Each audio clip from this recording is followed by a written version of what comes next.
Can Toothless survive a night in Skull Island? I think he can. I mean, I think it could go where he could die on the first night, but I think he could also survive on the first night too. Mainly because he can fly, but then again, there's other things that can fly on there too. But I think he can survive at least one night on there. I mean, obviously he's not going to be, the apex predator or anything, because, you have Kong and whatever other monster on there too. But I do think that he can survive a night. But let's see what Goji Center's take on this is, because I am curious to see. But I think he can survive.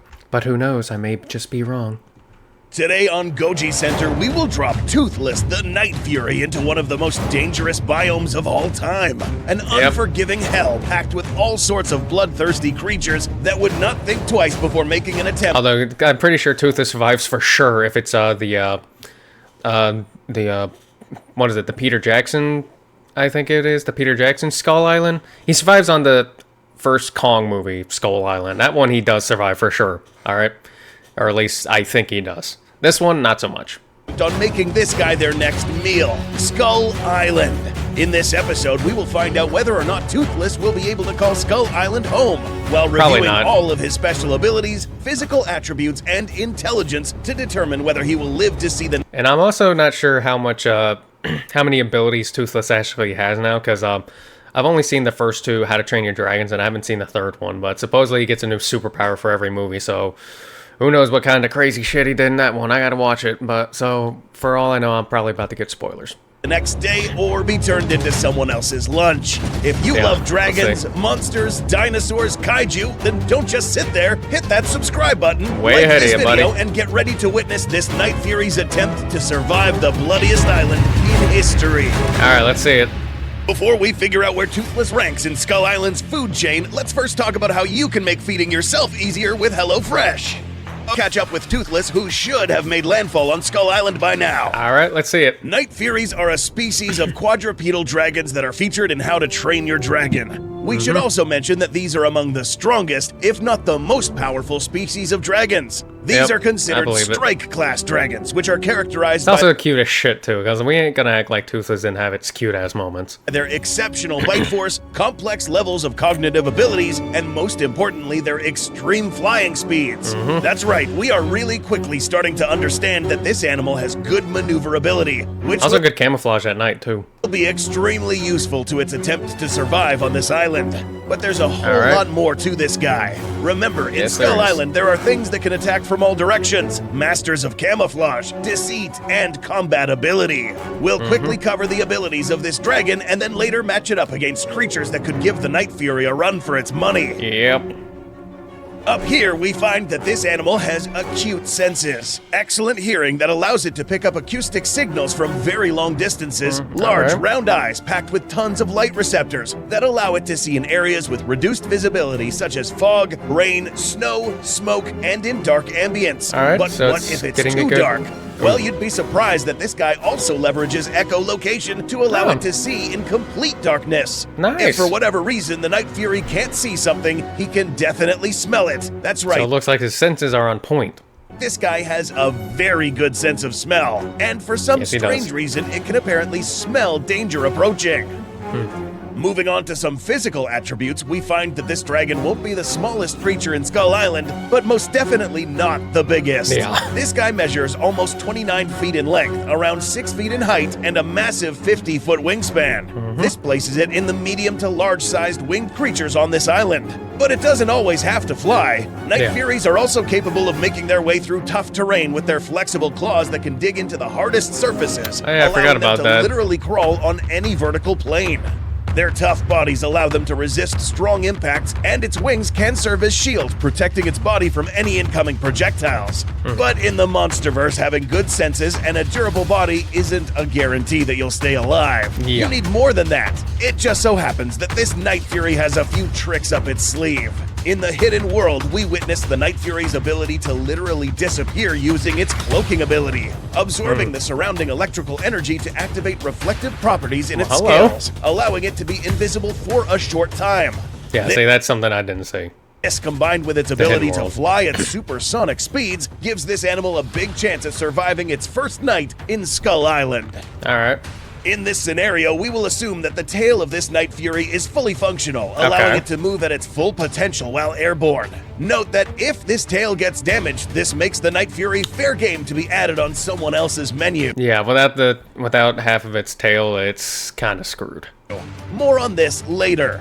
Once landing in Skull Island, an intelligent animal like this Night Fury will first have to figure out where all his needs are met before determining where it belongs in the food chain. Oh yeah, food, water, everything. Almost every animal in the world, including us humans, unconsciously seek to meet the basic biological needs vital for our survival. Yep. These include breathable air, water, food, ability to maintain body temperature, and shelter. Yep. Our Night Fury here is no different. Skull Island is a tropical biome, which means that it's a good temperature for this specific animal. All right. If you didn't know, Night Furies do not thrive well in cold climates, I did not know that, actually. suitable in terms of these categories. It's the food and shelter aspects that will be a little bit tricky. Yeah, I'm pretty sure shelter is going to be is going to be the hardest obtainable thing in this. In Skull Island, only the strongest creatures, those that fill the upper ranks of this biome's food chain, have the privilege of finding true shelter in this island. To survive the night here, this creature needs to be able to effectively fend off a plethora of monsters located in key areas. Yep. Almost all sources of fresh water on this island are populated by crazy predators. Ambush hunters such as the swamp locusts and the siren jaw crocodiles would make the mere act of drinking water Can't even go for a drink in peace on this damn island. Like, damn. a dangerous task. Let's say Toothless decides to avoid these areas and rather visit a freshwater lake. Well, meet the mire squids, big enough to eat this animal as a snack. The problem with And even then, he still can't get a drink in peace. facing these monsters is that they are much bigger than the Night Fury. Yep, But we need and to in bring up water. another ability, one which will render most of these threats obsolete. Yeah, you Which is? probably thought we forgot to discuss this weapon, didn't you? This right here What is a weapon? superheated plasma blast Oh, yeah. that can be charged to whatever level of power the Night Fury deems fit. It can Nice. be as subtle as a concussive blast or powerful enough to destroy entire structures with ease. Alright. But are these enough to counter ambushing predators? Well- Remember that before these blasts are fired, there is a short charge-up period in which the Night Fury builds up enough energy to expel from its mouth. Except with ambush predators such as the Siren Jaw, these guys would be able to snap their jaws shut before any blast leaves the Night Fury. Yep. This is where the dragon must rely on its senses. Remember, this guy can somehow smell threats, and nothing screams danger more than a massive 60-plus foot crocodile Yeah. ready to snap its jaws shut. Yeah. On an island where just taking a sip of water puts you in harm's way, you can already imagine what it's like to hunt for food. Adding yourself as a new predator on this particular island is literally asking for trouble. Yep. That is because you now have a ton of other predators to look out for and territories to fight over. In other words, I mean, are there anything on this island that isn't a predator? Because, I mean, it just seems like just about everything on here can and will try to kill you. competition. But Yeah, who would be there's the that. Night Fury's direct competitors? There are lots of them. Because this guy is a carnivore and would realistically require a lot of nourishment to keep this animal running, small prey wouldn't do the trick here. Yeah. Other predators hunting the same stuff would be the Icarus tiger, for instance, a massive feline capable of inflicting euphoric effects on its enemies and dispatching them with its lethal array of weapons. Well, Alrighty then. The death jackals, pack hunters with mandibles as strong as those of a great white, animals that swarm their enemies and tear is this them also limb about to from get blasted The juvenile skull crawler. Okay, here we go. We got something- that hold the title of the most relentless predators in the island, armed with prehensile We got something with we got a worthy opponent here. tongues, tails, backwards facing teeth, and extreme durability. Their only weakness is being disemboweled and. All right, fine. Look, I guess. So far, it looks like Skull Island's gonna have to survive it. That's what. Then again, can it do that with the big skull crawler, or is that just a little one? Well, who knows? But then again, I mean, I imagine you could with the big skull crawler too. It'd just take a bit longer, Leslie. You know, if it can fly and it just keeps on shooting it while just avoiding the damn thing, then I imagine it could. Probably even the same with Kong if it avoided it for too long too. But then again, that's that's typical drawing out strategies, yeah. But if it works, it works, and it is a possibility. So yeah. It is because of this ability here that this Night Fury so far has a great chance at surviving encounters with land predators at a range. Yeah, even with at a a shot range. limit, I feel like at close range, not so much though. Place shot at It depends on how things play out. any of these animals would potentially be enough to kill or scare them away without having to worry about missing, since strike class dragons have impeccable accuracy. So are there any creatures on this island that actually pose a threat? Well, I'm pretty sure there are. And here they are. Real quick, if you enjoy topics about monsters, dinosaurs, and real-life beasts, go check out the Beast Hub podcast. Here you can kill time listening to upcoming gory, disturbing topics that will be presented by our hosts in grim detail. All right, that's it. So, who are these predators that could give pause to this Night Fury? There are 3. The first being the notorious Big One, or Ramarak, the Skull Crawler. This animal is the one responsible for taking down Kong's parents and is simply massive. It's everything the smaller Skull Crawlers are, but at a bigger scale and bigger appetite. So what would a Night Fury do in this instance? Fortunately for Toothless, these Skull Crawlers, no matter how big they are, cannot fly. And they can't necessarily shoot anything back, other than a long prehensile tongue that is very limited range-wise. Yeah, so it seems like there is a good possibility that Toothless can just kill that thing at short range, but in a close range fight, nah, Toothless sounds like it's getting fucked. We have seen this dragon bravely face off against 2 foes of gargantuan proportions using... That is true. It fought the, what was it called? The Red Death, I believe, and whatever the fuck that alpha thing was called in the second one, firepower that was even able to knock back the Red Death, a dragon who, by the way, measured 400 feet in length and 100 feet in height. So yes. How much does that scale in Godzilla? Oh, bigger than our big Skull Crawler. Okay, then. If the Night Fury realizes that this Skull Crawler is a threat that must be dispatched, it would most likely be able to stay airborne while peppering this guy with multiple strikes, weakening it, causing it to retreat, or even killing it. All the while not even making contact with the Night Fury. But are there others that can actually fight back? Yeah, I'm pretty sure there are. But at the same time, I'm not sure if the Night Fury and Kong are 2 people that would actually fight, though. I don't think they would unless, one of them deliberately pissed off the other. But at the same time, we're not here to discuss the, coexistence. We're here to discuss fighting and shit. Threat to the Night Fury would be Kong, assuming that it would pick a fight with it to begin with. Yeah, exactly. Kong is not a malevolent being and will most likely not try to go after the Night Fury, given that this dragon isn't necessarily out to kill everything. But what if Kong decided to try to eliminate the Night Fury? Well, again, with the issue of flight. Kong can't fly, and it most definitely will not be able to catch up to a dragon who can fly at the speed of sound, or block several consecutive plasma blasts. The only thing to watch out for is Kong's ability to throw objects. And quite frankly, Kong is also pretty accurate at throwing projectiles also. These can be as massive as entire tree logs, other large objects, and even handheld weaponry. Because the Night Fury's mass would not be as heavy as these hurled objects, getting hit by one would immediately kill this dragon if hit on the right spot. The question is, can it hit it? Because, one, Night Fury's super damn fast, and 2, big objects are... when you're super damn fast, big objects like that are pretty easy to dodge. Whether Kong has good accuracy or not. Or if it doesn't counter said object with its own blast.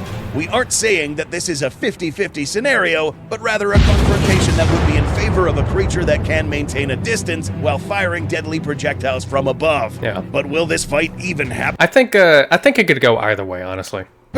It's very likely that 2 intelligent and mostly benevolent beings would begin to form a symbiotic relationship with each other. Exactly. Yes, both are very curious and intelligent animals, and will eventually detect each other's presence, meaning that upon their first confrontation, these 2 would realize that they could mutually benefit from each other. Kong provides I see a team up with these 2. That's honestly what I see. Protection for the Night Fury against any potential ambushes, while providing sheer strength. And the Night Fury is able to provide aerial coverage in the event that Kong needs to call in an airstrike.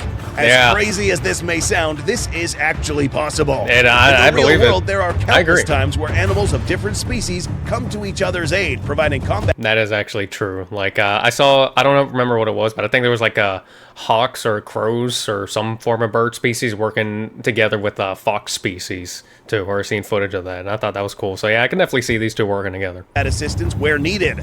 So two benevolent, super intelligent beings collabing to make living on Skull Island easier shouldn't be a surprise anymore. Yep. But what about creatures that can fly? Ooh. There are several flying creatures on this island, one which is known as a psychovulture. Animals that drug themselves with pufferfish and go off on a crazy killing spree and fire lightning. But we've seen that Night Furies can actually channel this lightning to help it cloak itself. So the lightning ain't gonna do shit, basically. Problem. But there's a Titan around here that potentially could put an end to the Night Fury. Oh yeah, isn't there like a giant bat thing with like a sonar attacks or something like that, or supersonic screams and shit? Yeah. In the subterranean caves in this island is a giant bat laying dormant with its minions. This is Titanus Chamot, a wingspan that is almost 8 times wider than the Night Furies and over 27 times taller. Note that this Titan does have its weaknesses, only being able to fight in darker ambience and being sensitive to bright light. Being massive is no longer a real advantage against the Night Fury, but this Titan has an ability that could render this guy useless: the Sonic Screech. This isn't the screaming death's sonic roar. In the Monsterverse, sonic roars are actually pretty lethal, enough to disorient massive entities like Titans. I mean, having a giant-ass beat monster and giving it a sonic screech, it sounds like just impeding death of like I imagine someone getting hit with that and they just blow the fuck up, basically. Making their ears bleed, killing smaller creatures, destroying buildings, etc. During an encounter with Chamazots, the Night Fury would most likely trigger this sonic screech after a barrage of annoying and painful plasma blasts. This screech of this magnitude would cause a shockwave so strong that it would potentially critically injure the acoustic nerves in this Night Fury, and probably make it difficult to fly. Not to mention the massive swarm of minions that are approximately the size of this Night Fury, and there are hundreds of them. Cloaking would help here as long as it stays away from the sonic roar, making Titanus Chamazots almost impossible to defeat without help. Even with the plasma blasts, this weapon would be hindered by its shot limit. Without enough firepower to bring down this entire fleet of minions, the Night Fury would be forced to fly out of there as fast as possible to avoid getting killed. So after seeing many dangers that live on this island... So we found a contender. Well, technically there are tons, but we found the one that seems to be able to put up with the Night Fury no matter what. Will the Night Fury survive? The answer is, it depends. After seeing the possible outcomes against both ground and airborne predators, it's likely that the Night Fury would place itself on the higher levels of the food chain, thanks to its plethora of abilities. But I can see that. Like, I definitely see Night Fury surviving on this island. I can definitely see it. Wouldn't be on the... Especially if there's more than one, too, which I don't think there's usually ever more than one because of how rare they are. Unless I missed something in How to Train Your Dragon, because like I said, I've only watched the first 2 movies. I have not watched anything else with it. I really need to. I want to watch it some more. Very top. As mentioned earlier, facing a Titan with an army is no easy feat. The good news for this animal is that this Titan won't be active during the daytime. But maybe there is a way to share the top ranks of the food chain here. And that's with a hypothetical symbiotic relationship with Kong. Yeah, I want to see that. That actually sounds really cool. As seen in this graphic novel, a collaborative effort was required to bring down Titanus Chamazots. This wasn't done alone, but with help. Similarly, bringing down Chamazots in this scenario would have required Kong's brute force to pummel down this Titan, and the Night Fury's ability to light up Chamazots, disorienting it at a range with a barrage of plasma attacks. If you enjoyed this episode and want to see more How to Train Your Dragon, more kaiju, and more carnage, subscribe and hit that like button. Yeah, I figured the Night Fury definitely would have been able to survive, but it went past my expectations. It surpassed it, and I think that's actually really cool. This goes to show how freaking cool Toothless is. But without further ado, that'll be the end of the video, so don't forget to like, comment, subscribe, check out the original video in the description below, and I'll see you in the next one. Goodbye.